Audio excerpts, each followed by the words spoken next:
Halo kijana teenager, kijana rika wa Arusha, na kusalimu katika jina la Bwana. Naitwa Patrick Seuya na ni baraka sana kuwa na wewe siku ya leo. Na kwa muda huu ambao ninao, tunakwenda kuongea kuhusu nguvu ya uhusiano binafsi na Mungu kwa kijana rika. Nguvu ya uhusiano binafsi na Mungu kwa kijana rika. Neno la Mungu linasema kwenye Warumi 8:28 kwamba nasi tunajua ya kuwa katika mambo yote Mungu hufanya kazi pamoja na wale wampendao katika kuwapatia mema, yaani wale walioitwa kwa kusudi lake. Hiyo sehemu ya mwisho ndo naitaka zaidi, wale walioitwa kwa kusudi lake. Kila Mkristo aliyempa Yesu maisha yake bila kujali umri wake ameitwa kwa kusudi fulani la Mungu. Mungu alituokoa kwa kusudi. Mungu ametuacha duniani hadi leo kwa sababu kuna kusudi la Mungu kwenye maisha yake. Sasa, kwa nini ni muhimu sana uwe na mahusiano binafsi ya kina na Mungu? Ni muhimu sana uwe na mahusiano binafsi na kina na Mungu kwa sababu kuna kusudi lako ambalo Mungu peke yake ndo analijua. Kusudi lako limefichwa ndani ya Mungu. Mtu mmoja alisema kusudi lako limefichwa ndani ya Mungu na inabidi umtafute Mungu ili uweze kukutana nalo. Yaani kusudi lako la maisha yako limefichwa ndani ya Mungu kiasi kwamba namna pekee ya kulijua hilo kusudi ni kumtafuta Mungu. Alafu huko ndani ya Mungu utakutana na kila kitu kinachohusu maisha yako, ukijumuisha pia na kusudi la Mungu kwa maisha yako. Kwa hiyo ni muhimu sana uwe na mahusiano binafsi na Mungu, kwa sababu bila kuwa na mahusiano ya kina na Mungu hautalijua na hautaliishi kusudi lako hapa duniani. Utakuwa umesikia mara nyingi sana kwamba asilimia kubwa ya wanadamu huwa wanaishi hadi wanakufa, halafu hakuna chochote walichokifanya kinachohusiana na kusudi la Mungu kwenye maisha yao. Kama hata theluthi tu ya wanadamu wangeliishi kusudi la Mungu kwenye maisha yao, dunia ingekuwa mbali sana, ufalme wa Mungu ungekuwa mbali sana. Probably hata Yesu angekuwa amesharudi, kwa sababu tungekuwa tumeshaufikia ulimwengu mzima. Lakini asilimia kubwa ya waamini tunaishi hadi tunakufa, tunaenda mbinguni, halafu tunafika hatujaliishi kusudi la Mungu kipindi tukiwa hapa duniani. Kwa ni muhimu sana uwe na mahusiano ya kina na Mungu, kwa sababu umeitwa kwa ajili ya kusudi. Na hilo kusudi la maisha yako lazima umjue Mungu ili uweze kulijua. Lazima uwe na mahusiano ya kina sana na Mungu ili uweze Mungu aendelee kulifunua hilo kusudi lake kwenye maisha yako wewe progressively. Yaani unavyoendelea kutembea na Mungu siku baada ya siku, hatua baada ya hatua, ndivyo ambavyo Mungu anaendelea kuliachilia kusudi lake kwenye maisha yako. Kutembea na Mungu ni sawa na kutembea usiku na tochi. Yaani huwezi ukaona mbali sana. Yaani huwezi kusema labda kutokea Arusha mjini pale Clock Tower labda utaona hadi Njiro. Hapana. Mwanga wa tochi utakumulikia tu kama hatua chache mbele, kama hatua 3, 4, 5, 10. Lakini uhakika ulionao ni kwamba kila unavyosogea ule mwanga pia unasogea. Kwa kutembea na Mungu pia ni hivyo hivyo. Unasikiliza Mungu anachosema, halafu unasogea kwa hatua ambazo Mungu amekupa kwa wakati huo. Na Mungu amefanya hivyo makusudi, kwa sababu Mungu angekuonyesha barabara nzima, inawezekana wala hata usingeendelea kumtegemea Mungu tena. Lakini Biblia inasema tunaishi kwa imani na sio kwa kuona. Kwa Mungu anatufunulia kusudi lake kidogo kidogo ili tuendelee kutembea na kuishi kwa imani. Tuendelee kutembea na kuishi kwa imani. Tuendelee kumtegemea yeye. Tusije tukajitangazia uhuru na kuanza kuishi kwa akili na kwa juhudi zetu. Neno la Mungu linasema kwenye Zaburi kwamba kuingia kwa neno lako kunatia nuru. The entrance of your word gives light. Kwa neno la Mungu linavyoingia ndani yako, unavyoendelea kuwa na mahusiano ya kina na Mungu, ndivyo nuru inavyozidi kufunguka mbele yako. Ukiwa kijana rika, ndio nuru inafunguka kwenye maisha yako na unaanza kufuata hizo hatua moja baada ya nyingine. Nakumbuka kipindi nikiwa kijana mdogo, basi tu nilipata uamsho. Niliokoka, nimezaliwa kwenye familia ya wazazi wangu wakiwa wameokoka. Mimi nikaja kuokoka niko kama darasa la 5 hivi. Halafu nikiwa form 1 nikajazwa Roho Mtakatifu. Nimejazwa Roho Mtakatifu, ni kama ulimwengu ulifunguka kwa namna ya ajabu kwangu. Nikawa nanena kwa lugha, kwa nikawa tayari ninaweza kuomba kwa muda wa kutosha, nikawa uwezo wangu wa kujizuia wa kucontrol mwili wangu umeongezeka. Yaani Roho Mtakatifu alinifunika kwa nguvu na kwa uweza wake. Kutokea pale Mungu akaendelea kulifunua kusudi lake taratibu taratibu kwenye maisha yangu. Nakumbuka kipindi fulani tukiwa nimekulia Arusha asilimia kubwa, nikiwa nyumbani nilienda kwenye maombi ya mlimani na rafiki yangu. Tukiwa wadogo tu. Kwenye yale maombi tulikuwa tumefunga, nafikiri tulienda Jumatatu Sakila juu kule mlimani. Tengeru kule kwa mbele. Tukiwa tumefunga kama siku ya 4 hivi usiku, tukiwa Roho Mtakatifu sasa ameshuka. Kweli tuna njaa, tumenyeshewa, mvua ilinyesha ule usiku na tulikuwa tuko nje tu sehemu ya wazi, hamna hata nyumba, kwenye minara ya simu kule. Lakini ule usiku Mungu akaongea na mimi kuhusu kitabu changu cha kwanza kinaitwa Mtu wa Tofauti.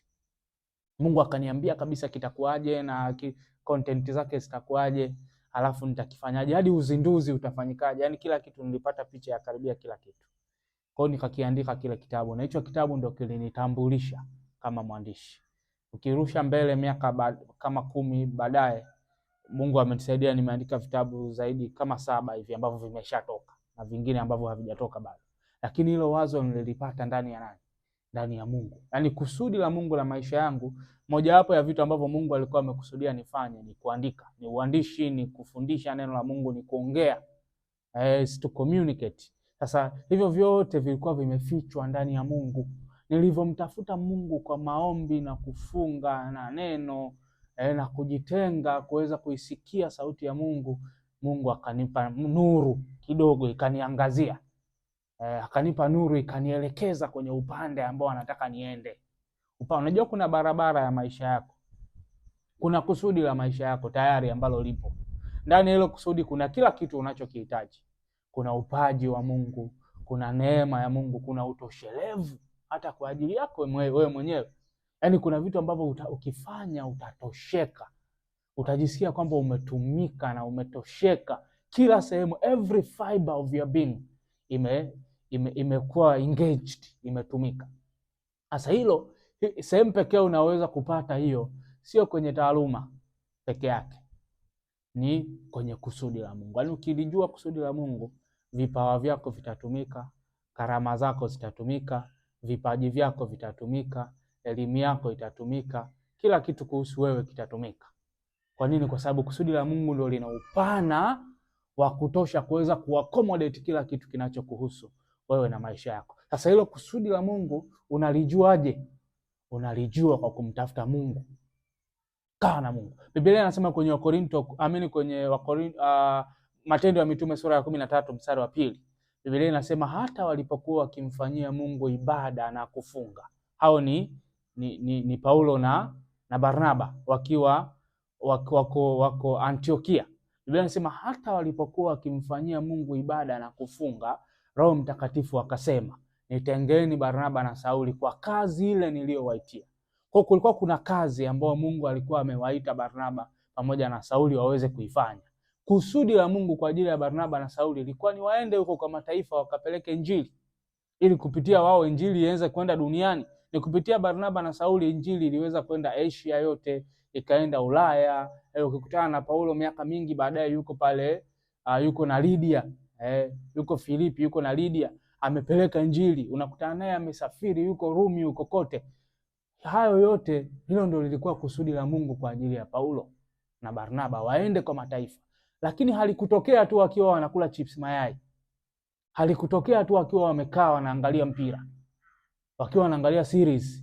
Ilibidi wamtafute Mungu. Biblia inasema walipokuwa wakimfanyia Mungu ibada na kufunga, Roho Mtakatifu akasema, nitengeni Barnaba na Sauli.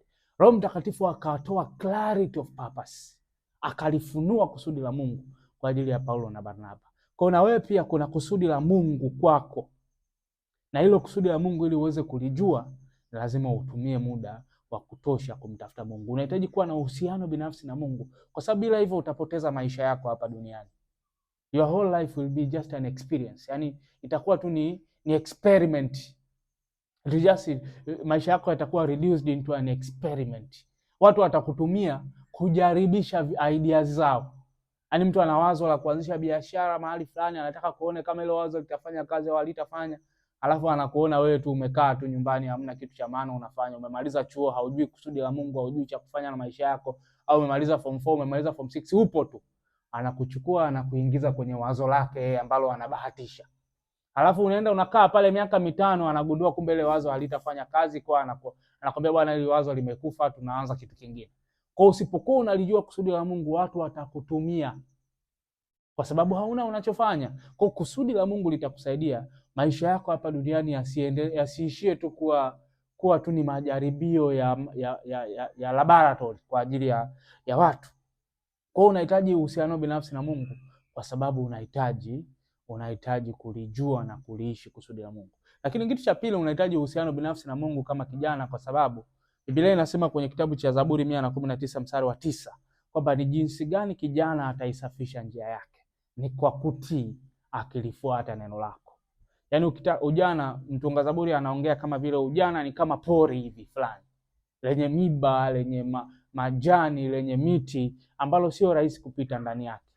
Lakini anasema kuna mtu ambaye anaweza akasafisha ili pori wakati anapita. Na huyo mtu ni nani? Huyo mtu ni kijana ambaye analijua na kuliishi neno la Mungu, analitii neno la Mungu. Sasa kulijua na kuliishi neno la Mungu, huo ni uhusiano binafsi na Mungu. Unahitaji kuwa na uhusiano binafsi na Mungu kwa wewe kuweza kupata muda wa kutosha na neno la Mungu. Na unavyopata muda wa kutosha na neno, ndivyo ambavyo unaisafisha njia yako kama kijana. Unajua vijana wengi sana, asilimia kubwa ya wanadamu huwa wanaharibu maisha yao wakati wa ujana. Halafu kinachotokea ni nini? Kinachotokea ni kwamba wanaishi maisha yao yaliyobaki baada ya hapo wakiwa wanatibu majeraha walioyasababisha wakiwa vijana, wakiwa wanaziba magepu walioyasababisha wakiwa vijana, wakiwa wanapambana na watoto waliowazaa kabla ya wakati wakiwa vijana, wakiwa wanapambana na changamoto za mahusiano ambazo walizisababisha kipindi wakiwa vijana. Wanaishi maisha yao yaliyobaki hapa duniani wakiwa wanajitibu magonjwa ambao waliyapata wakiwa vijana, wakitibu damage za madawa ya kulevya, wakitibu damage za substance abuse ambazo walizifanya kipindi wakiwa vijana, wakiwa wanapambana na changamoto za uzazi ambazo zilitokana na mimba walizozitoa wakati wakiwa vijana, wakiwa wanapambana na laana, kwa sababu unajua kuna vitu ukivifanya unakaribisha laana kwenye maisha yako. Wakiwa wanapambana na laana ambazo walifungua milango ya hizo laana kuingia wakati wakiwa vijana.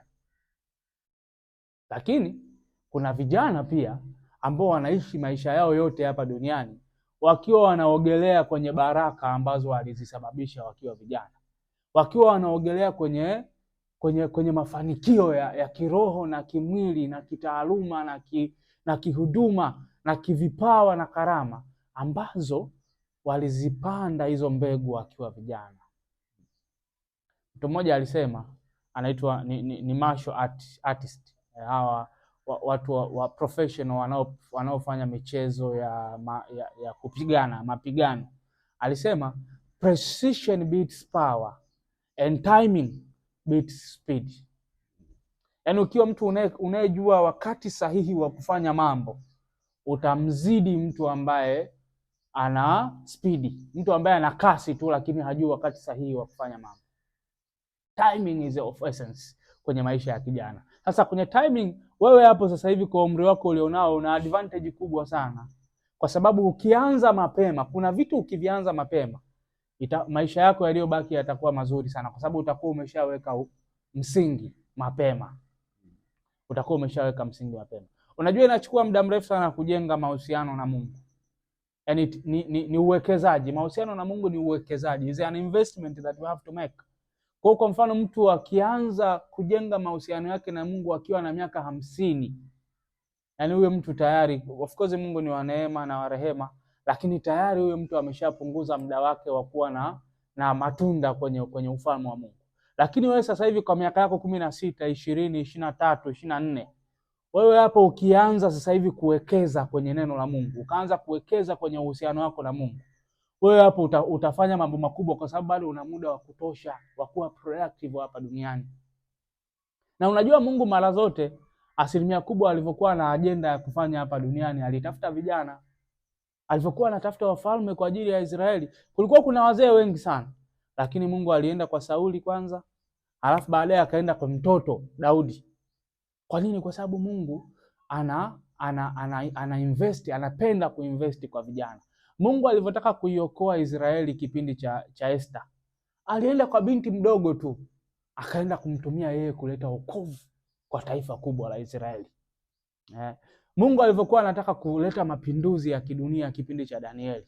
Unajua Danieli na wenzake wale watatu walikuwa ni teenagers tu, walikuwa ni vijana wadogo tu, lakini wale vijana Mungu aliwatumia katika umri wao mdogo kuweza kuleta mapinduzi, kuweza kuleta mabadiliko. Kitu kingine ambacho kitakushangaza, unajua asilimia kubwa ya wanafunzi wa Yesu walikuwa teenagers pia. Ambaye anaonekana alikuwa mkubwa kidogo alikuwa ni Petro, na ndio maana yeye peke yake ndio aliyekuwa ameoa kwa wakati ule. Lakini wengine walikuwa wadogo. Kwa hata Yesu alivyokuja duniani bado alichagua watu ambao walikuwa na umri mdogo, ambao waliendelea kuishi miaka mingi baada ya yeye, hata baada ya yeye kuondoka. Kwa Mungu anakutaka wewe mapema hii uwe na uhusiano wa kina na yeye, kwa sababu Mungu anataka wewe ukiwekeza mapema kwenye ufahamu wa Mungu, una nafasi kubwa zaidi ya kufanya mambo kwa ajili ya ufalme hapa duniani. Kwa moja kati ya vitu vitakavyoamua ufanisi wako kwenye ufalme wa Mungu ni umeanza lini kuwekeza kwenye uhusiano wako binafsi na Mungu. Ninasoma kwa kiwango fulani, najitahidi kusoma vitabu. Ukiwafuatilia revivalist wakubwa wote, asilimia kubwa waliofanya kazi kubwa sana huko Afrika, wote walianza wadogo sana. Mfuatilie mtu kama Reinhard Bonnke. Bonnke alikuja Afrika akiwa kijana mdogo sana. Alikuwa kijana mdogo, ndo akaja Lesotho huko, akaja South Africa.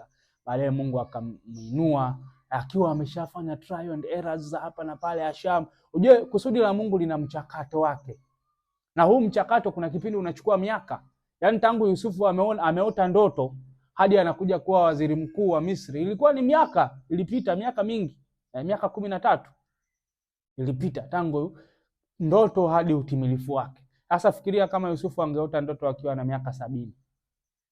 Angekuja kuitimiza saa ngapi? Kwa wakati huu ni wakati wa muhimu, kwa sababu kuna mchakato wa kimungu lazima upite. Huwezi kuuruka, huwezi kuharakisha. Kwa hiyo ukianza mapema unatoa nafasi ya kutosha. Daudi tangu apakwe mafuta hadi awe mfalme ni miaka ilipita. Miaka mingi ilipita, na hata ufalme wenyewe hakupewa ufalme wa Israeli yote kwa mara moja. Alipewa kabila ya Yuda kwanza. Akakaa nayo kabila ya Yuda hiyo kwa miaka mingapi? Kwa miaka kuanzia na miaka 33 hadi na miaka 40. Kwa miaka 7 yote anaongoza kabila ya Yuda na Benjamin. Alafu akiwa na miaka 40 ndo akapewa Israeli yote. Kwa hiyo utaona kwamba kuna process ya kimungu ambayo ilibidi ipite hapo katikati. Kwa hiyo ukianza mapema utalifikia kusudi la Mungu kwa utimilifu wake, kwa sababu pia utatoa muda wa kutosha kwa ajili ya mchakato wa kimungu ambao ni lazima ufanyike. Si kama unamuelewa mwalimu, unanielewa kakaako hii asubuhi ya leo. Kwa ni muhimu uanze mapema. Watu kama kina T.L. Osborne alioa na miaka 17, 16, kwa kipindi chao ilikuwa ni kawaida hiyo. Alafu akaja kwenye umisheni. Watu kama kina Miles Monroe akiwa kijana rika, akiwa teenager, alikuwa anajaza uwanja huko kwao, wapi huko kwenye visiwa vya Bahamas huko. Anaimba. Tayari yuko kwenye kusudi la Mungu, anaimba, anasoma, anamtafuta Mungu. Tayari he was in the middle of the purpose of God. Kipindi hicho akiwa mdogo, ndio maana ameweza kuishi miaka ya kutosha, amefanya kazi kwa kipindi alichofanya. Halafu ndani ya miaka akiwa na miaka 50 na kitu alikuwa tayari ameshapindua ulimwengu. Sisi wote ni asilimia kubwa tumeathiriwa na mawazo ambayo Mungu aliyapitisha kwa Miles Monroe, mtu ambaye alianza akiwa kijana mdogo. Bonnke ndani ya miaka 50 aliyohubiri Injili ameleta watu kwa Yesu zaidi ya milioni 60. Mtu mmoja. Milioni 60 ni nchi yetu yote ya Tanzania. Mtu mmoja anaitwa Reinhard Bonnke ameleta hao watu. Lakini amehubiri Injili miaka mingapi? Miaka 50. Maana yake alianza lini? Alianza mapema, alianza akiwa mdogo. Kwa mfano angeanza kuhubiri Injili akiwa na miaka 70, asingeweza kuleta hayo mavuno yote aliyoyaleta. Kwa nini? Kwa sababu kuna vitu huwa vinachukua muda kutokea kuweza kufikia ukamilifu wake. Kwa hiyo ni muhimu uanze mapema. Anza kwa kuwa na uhusiano na Mungu. Usiseme kwamba mimi nikishaoa nikatulia nitaanza. Huu ndio wakati wa kuanza kuwa na uhusiano wa kina na Mungu na kuanza kuliishi kusudi la Mungu. kwa sababu kusudi la Mungu pia lina mchakato. Kusudi la Mungu lina mchakato. Mtu kama Billy Graham ameleta watu zaidi ya milioni 250 kwa Yesu. Watu milioni 250. Sasa hao ni watu wengi sana, lakini kaangalia Billy Graham alianza lini? Billy Graham alianza akiwa ni mdogo. Kwa yule ambaye utakuwa baadaye ndo huyo ambaye sasa hivi unakuwa. Yaani kwa Kiingereza anaweza kusema you are who you are and whom you are to be. You are now becoming. You are now in the process of becoming whom God wants you to be. Usije ukasema kwamba maisha yataanza. Maisha yalishaanza. Yaani maisha yalianza siku ulipozaliwa wewe. Tayari maisha yashaanza. Yaani kama unasubiria ufike umri fulani ndo maisha yaanze. Yaani utakuja kugundua kwamba mechi inachezwa nyuma huko, yaani mgongoni kwako. Lakini una nafasi sasa hivi ya kuhakikisha kwamba mechi inatokea mbele hapa ulipo. Kwa nini? Kwa sababu maisha yako tayari yameshaanza. Kwa tayari huu ni muda wa kumtafuta Mungu, ni muda wa kudeepen, wa kuhakikisha una mahusiano ya kina na Mungu, ya kuhakikisha kwamba unamsikia Mungu na unaliishi kusudi lake kwenye maisha yako, kwa sababu maisha yameshaanza. Lakini ni muhimu sana pia uwe na mahusiano ya kina na Mungu, kwa sababu huu umri uliopo sasa hivi, huu ndio umri wa kufanya maamuzi. Asilimia kubwa ya maamuzi utakayoishi nayo maisha yako yote unayafanya sasa hivi. Maamuzi ya kwamba usome nini, ufanye biashara gani, hivyo vitu vyote, uishi wapi. Hayo yote ni maamuzi ambayo utayafanya kwenye hili dirisha la maisha yako hapa. Miaka 10 na ngapi hapo, 18 hadi 20 hapo. Na kitu hadi 20 na kitu hapo ndo utaamua uoe au uolewe na nani, utaamua uishi wapi, utaamua ufanye kazi gani, utaamua usomee nini. Haya maamuzi yote utayafanya kwenye hichi kipindi. Sasa kwa mujibu wa tafiti, mwanadamu wa kawaida anafanya maamuzi 35 kwa siku. Hiyo inahusisha hadi maamuzi madogo madogo. Lakini hapo ndani yake pia kuna maamuzi makubwa ambayo ukishayafanya umefanya. Sasa unahitaji kuwa na uhusiano wa kina na Mungu ili uweze kumsikia Mungu kwenye hiki kipindi. Kwa nini? Kwa sababu Mungu anasema kwenye Isaya 30:21 kwamba kabla hujageuka kulia au kushoto, utasikia sauti nyuma yako ikisema njia ni hii, ifuate. Kwa Mungu anaahidi kwamba utaisikia sauti yake mara zote ikiwa inakuambia pa kwenda na cha kufanya. Lakini ili uisikie sauti ya Mungu ni lazima uwe mtu wa rohoni. Lazima uwe mtu mwenye uhusiano binafsi, sio mahusiano ya wazazi na Mungu, ya kwako wewe binafsi na Mungu. Kwa nini? Kwa sababu kuna muda inabidi upunguze mwili kelele ili uweze kumsikia Mungu. Upunguze mwili kelele ili uweze kumsikia Mungu kirahisi. Ili uweze kumsikia Mungu kirahisi. Sasa mambo ya kufanya ili uweze kuwa na uhusiano binafsi na Mungu. Nitakupa mambo machache kwa haraka. Jambo la kwanza, hakikisha umeokoka. Wewe binafsi, sio wokovu wa mzazi, sio mambo ya kukulia kanisani. Wewe binafsi hakikisha kwamba umeokoka, umempa Yesu Kristo maisha yako. Na nikikuuliza ni kitu gani kilitokea siku ulipookoka, uweze kuniambia. Ni badiliko gani lilitokea moyoni mwako siku ulipookoka? Kiwe ni kitu ambacho unaweza kusema. Kabla na baada ya kuokoka kuna utofauti gani? Inabidi hilo ni swali ambalo unaweza kulijibu. Kwa hakikisha umekutana na Yesu kibinafsi na umempa Yesu Kristo maisha yako. Hilo ni la muhimu. Usipofanya hilo, hayo yote niliyoyasema hayana maana, kwa sababu hautaliishi kusudi la Mungu kama hujaokoka. Kitu cha pili, hakikisha kwamba umejaa Roho Mtakatifu. Nguvu ya Roho Mtakatifu ijae. Biblia inasema mtapokea nguvu akisha kuajilia juu yenu Roho Mtakatifu. Matendo 1:8. Kwa hiyo nguvu, ili uweze kuliishi kusudi la Mungu unahitaji nguvu. Unamhitaji Roho Mtakatifu. Hii sauti ya Mungu ambayo nilikuwa naiongelea hapa, huwezi kuisikia kama huna Roho Mtakatifu hayuko ndani yako. Kwa lazima uokoke, lakini lazima pia ujae Roho Mtakatifu ili uweze kumsikia Roho Mtakatifu. Lazima unene kwa lugha. Ukisoma kitabu cha Matendo yote inaonyesha kwamba kila mara watu walivyojazwa Roho Mtakatifu walinena kwa lugha mpya. Kwa hiyo unahitaji kunena kwa lugha mpya. Ujae Roho Mtakatifu na unene kwa lugha mpya ili uweze kuwa na nguvu ya kukusaidia kuomba muda mrefu, uweze kuwa na nguvu ya kukusaidia kuzishinda dhambi, kushinda ujana, tamaa za ujana, uweze kushinda vikwazo na vizuizi ambavyo vipo mbele yako, alafu uweze kuliishi kusudi la Mungu kwa ukamilifu wake. Kitu cha tatu, dhamiria kuwa mtu wa nidhamu za kiroho. Mtu wa nidhamu za kiroho ni mtu gani?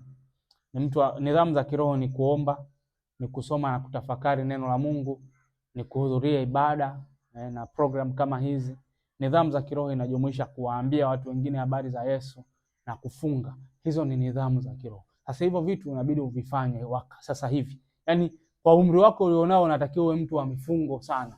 Mtu unayefunga na kuomba, mtu unayesoma na kutafakari neno la Mungu, mtu ambaye unadhamiria kwa dhati kuishi maisha matakatifu.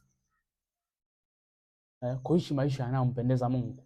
Mtu ambaye kwa dhati kabisa unasoma kila siku, una muda wa kusoma na kutafakari neno la Mungu. Una ratiba inayoeleweka ya kuomba na kusoma neno kama kijana. Hivi vitu ukivifanya, hizo ni nidhamu ambazo zitakusaidia uweze kuliishi kusudi la Mungu. Na kitu cha mwisho ni kuwekeza kwenye ufahamu wako. Wekeza kwenye ufahamu wako. Soma. Kwa mtu unayesoma vitabu, mtu unayesikiliza mahubiri, unayesikiliza programs mbalimbali za kukujenga kiufahamu. Yaani kwa umri ulionao, kitu chenye nguvu zaidi unachotakiwa kuwa nacho ni akili yako. Akili yako inatakiwa sharp kuliko chochote kingine ulichonacho. Akili yako inatakiwa sharp, ufahamu wako uwe sharp. Uwe unamjua Mungu, uwe na ufahamu wa kimungu, uwe na uwezo wa kuweza kuelewa na kueleza vitu. Huo uwezo unaujenga kwa kuwa mtu wa neno, mtu wa kusoma vitabu, mtu wa kusikiliza, mtu wa kujifunza.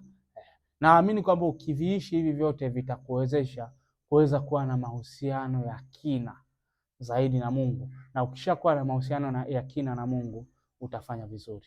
Mungu akubariki sana. Naamini kwamba umepata vitu vya kufanyia kazi, na hadi wakati mwingine, nashukuru sana. Asante.